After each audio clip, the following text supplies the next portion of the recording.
여러분, 가끔 정말 흥미로운 이야기는 예상치 못한 곳에서 나오잖아요. 오늘 우리가 살펴볼 한국의 한 자치구가 바로 그런 경우인데요. 어쩌면 이게 전 세계 모든 정부가 가진 어떤 딜레마, 그런 모순을 보여주는 건지도 모르겠습니다. 자, 이 흥미로운 수수께끼 같이 한번 풀어보시죠. 자, 한번 보세요. 한쪽에서는 구의회가 정치 싸움하느라 예산 통과도 못 시켜서 구 전체가 멈출 수도 있는 그런 위기 상황이고요.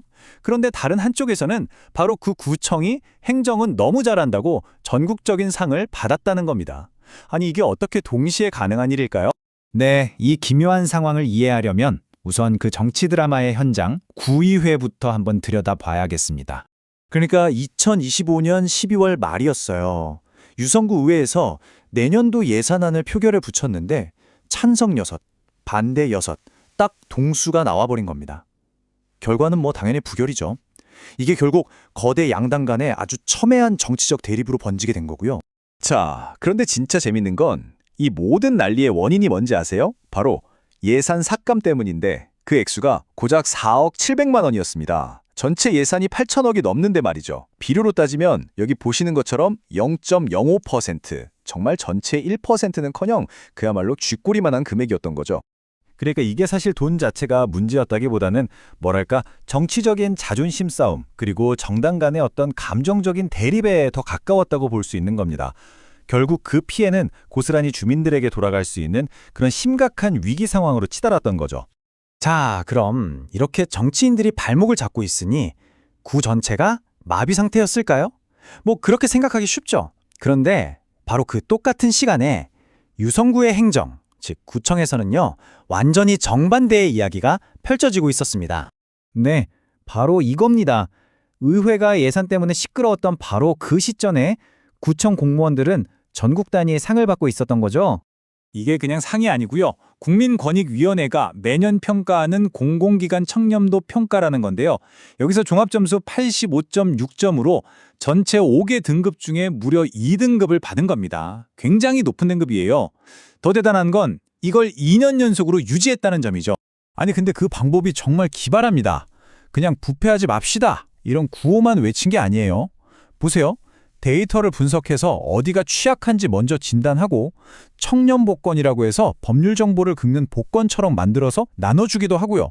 또 구청장하고 직원들이 모여서 토크 콘서트도 열고 심지어 딱지치기 놀이를 활용해서 청년 문화를 확산시키려고 했다는 겁니다. 그러니까 딱딱한 지시가 아니라 다 같이 참여하는 재미있는 방식으로 접근한 거죠. 정말 스마트하지 않나요? 이런 정치와 행정의 엇박자, 이 역설적인 상황은요. 유성구의 장기적인 개발 계획을 들여다보면 더 뚜렷하게 보입니다. 유성구에는 정말 야심찬 대형 프로젝트들이 있습니다. 하나는 3천억 원 규모의 나라사랑 공원, 또 다른 하나는 무려 3조 5천억 원이 들어가는 나노 반도체 국가산단, 정말 어마어마한 계획들이죠. 그런데 문제는 뭐냐? 둘 다 정부의 예비 타당성 조사, 그러니까 이 사업 정말 해도 될까?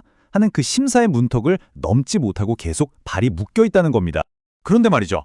이렇게 조 단위의 거창한 계획들이 지지부진한 바로 그 시간에 유성구는 훨씬 더 작은 생명을 구하는 일에서 아주 실질적인 성공을 거두고 있습니다. 바로 여기 보이는 이 맹꽁이라는 멸종위기종 개구리 이야기입니다.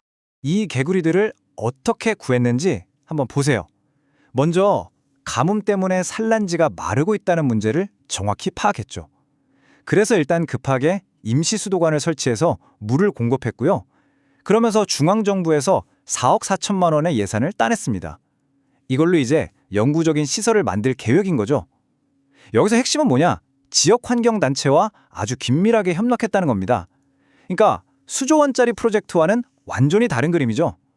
거대한 돈이 아니더라도 문제를 정확히 보고 빠르게 움직이고 지역사회와 함께하면 이렇게 분명한 성공을 만들어낼 수 있다는 걸 보여준 겁니다. 자, 그럼 이 모든 걸 어떻게 이해해야 할까요? 정치 따로, 행정 따로. 거대 계획은 멈춰있는데 작은 생명은 살아나고 이 복잡한 퍼즐의 마지막 조각은 유성구를 대표하는 국회의원의 활동에서 찾아볼 수 있습니다. 유성구를 지역구로 둔 국회의원의 활동을 보면 이 지역의 스케일이 단순히 동네 문제에만 머물러 있지 않다는 걸 알 수 있습니다. 국가 R&D 예산 삭감 문제를 지적한다거나 게임이나 음악 산업 같은 문화 산업에 대한 세액 공제를 주장하고요. 또 국세청 데이터를 분석해서 안표 문제를 파고들고 이걸 막기 위한 법안까지 발의합니다. 보세요. 한 지역구의 문제가 아니라 대한민국의 경제, 문화, 법의 영역을 넘나드는 아주 굵직한 현안들이잖아요. 이걸 통해 유성구라는 지역이 국가 전체와 얼마나 긴밀하게 연결되어 있는지를 알 수 있는 거죠. 자, 이제 조각들이 다 모였습니다. 정치적으로는 꽉 막혀 있고 행정은 놀라울 정도로 유능하고 야심찬 거대 계획은 멈춰섰는데 작은 멸종 위기종은 다시 번성하고 있고요. 심지어 지역의 대표는 국가적인 영향력을 발휘합니다. 이게 바로 조금은 복잡하지만 우리가 마주한 유성구의 진짜 모습입니다. 그렇다면 이건 과연 혼란스러운 상황일까요? 아니면 어쩌면 이게 바로 오늘날 우리가 마주한 지방자치의 가장 현실적인 모습은 아닐까요? 정치적인 시끄러움 속에서도 묵묵히 제 역할을 해내는 행정 시스템, 또 거창한 계획보다 더 빛을 발하는 작지만 구체적인 성공들.